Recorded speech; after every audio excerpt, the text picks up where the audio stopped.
Hello everybody, welcome back to Living Between Paychecks. Today we are doing something called tostadas. It's a Central American and Mexican dish. That's Jack. I'm Oz. Yeah, that too. I was going to do that later.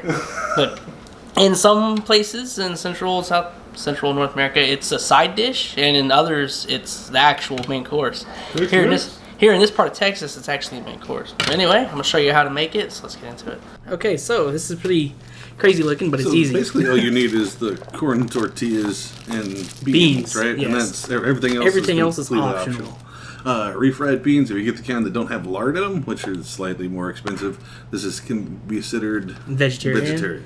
So you need lettuce if you want the extra stuff. Cilantro is always good. Any kind of peppers, but we use jalapeno and we have hatch chilies here and then Roman tomatoes. Right. These are the hatch chilies. I've never seen these before or used them. And a red bell pepper, because why not? And then some onion. We didn't use a lot of it. No, just a we little used bit. Like a sixth of what was left there, so I have to do the math later. So you get your big bowl, put all your stuff in it, mix it first. Yeah, that's how you make your taco salad. Make a taco salad. Never had to put the little lettuce toupee back on the head. Yeah. You try and cut it up in tiny pieces, but it's lettuce. That doesn't really work all that well. It's lettuce. You just gotta get scissors and hack at it. Yeah, I did okay, I think. Considering I can't cut stuff on camera, but I can do it just fine when there's nothing watching. Yeah, but you have no proof, which is the problem. Yeah, I know. So here we go. Alright, so we only used half a bushel of this. Wash it first. Wash your cilantro, pull the strands up, because it sticks dirt in there real bad. So wash all your vegetables, but make sure you get that cilantro because it comes in its own little bushel. Yeah. Chop it up as fine as you can. And then your onions, tomatoes, and peppers, you do it all together here. You only use like a little bit of this. Yeah, onion's really overpowering. You don't need a lot of it. Yeah, unless you like onion. I want to be able to taste the mashed beans. Bell pepper, because bell pepper you just cut the end off and rip the guts out of, right? Yeah, pretty much. You can cut it. That's how if you want to get seeds all over your house. Yeah, this gets messy real fast. Man, we keep planting pineapples. We need to plant some bell peppers. I've tried growing bell peppers. They come out as little bitty, like walnut-sized things here. Well, I mean... Yeah, I kind of met. Okay, how do I cut this? You tried it once and it's a thing, but you're trying to take a round thing and dice it and make it a square thing. So just half it first. That way it'll keep it from rolling.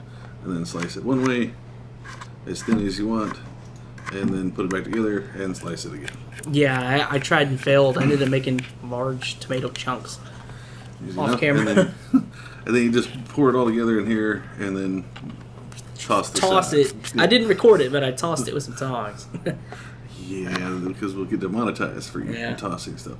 So you started on 2 of these, but you decided to get the super thick monster one, right? Yeah, it impressed me with its massive girth. I couldn't avoid it. I've heard you were a size queen. So you sliced it twice, made 3 spots, and then just went back and sliced it to get smaller stuff. Didn't devein it, didn't... No, I like the really hot peppers, personally. No, I like the entire flavor there. And this weird thing, that's what it looks like. It's not straight, so I don't know if we know how to cut it. Yeah. It's kind of like making round toast. We'd end up just buttering the counter because we don't know when it ends. Yeah, trying to cut that. So get this, and you put a little bit of oil in here, like 2 tablespoons, right? Just enough to coat it. You don't really need much more. Right, because you're going to put... This is for your beans. Now you get your beans open. And get that bean goop. It gets that bean... I don't know what that substance is. It's not water. And I just kind of let it sit there. It's the soul of the actual vegetables being created and removed. Just kind of smush it down with the knife because that's all I had on hand, other than the fork.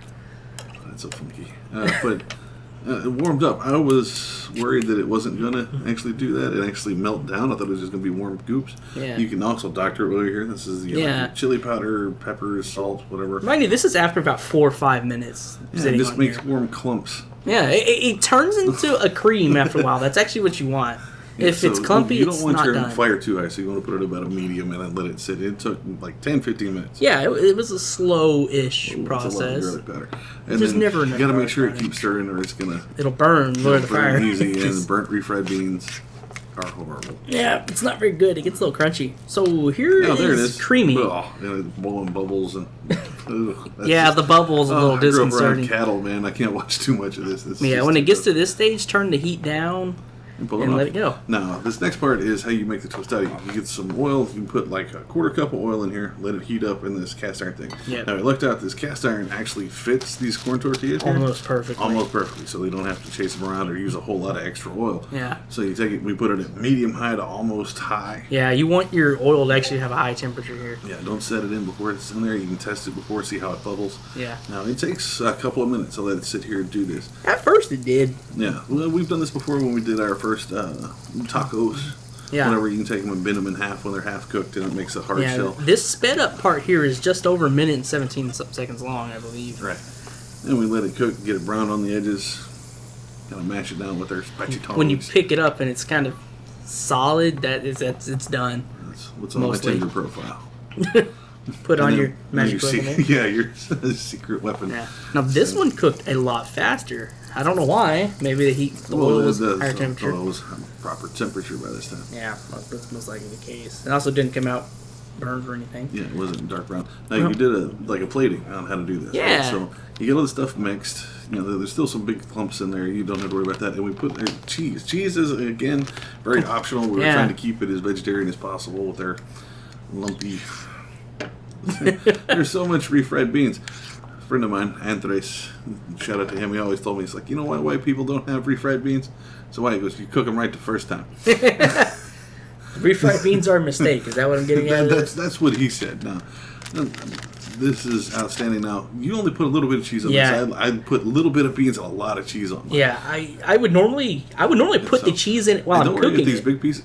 But I've had some people chew say on no. it if it's too long. Yeah. It's not bad. Or rip it in half. It's not an issue. That's chef's prerogative to be able to eat it. And if you want, add chilies. Again, more options. Just those are off to the side because we have people here that can't eat spicy things. Yeah. So this costs like I think at the most was like $6-7. Yeah. I haven't looked at the breakdown, but it was well under our budget, and it fed 5 of us. Yeah, and there's still more in there. There's some that's left over because that's a lot of beans.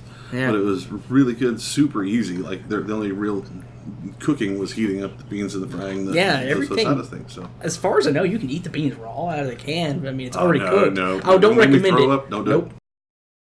All right, and that was tostadas done very messily by me. Yeah, I made a big mess, especially when cutting things. It's technically vegetarian.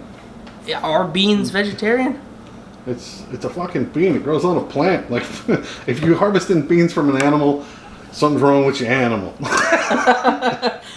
Anyway, you can catch us Tuesdays and Fridays here on YouTube, Living Between Paychecks Kitchen, or on Facebook. There are some variation of that. It's just Living Between Paychecks there, correct? Uh-huh. And Patreon, Living Between Paychecks Kitchen Pinterest, there. and all over the place. Yeah. Oh, I think I'm good on anything. You got anything you want to say, Oz, before you head out? That's it. Thanks, and we'll see you next time. See you next time.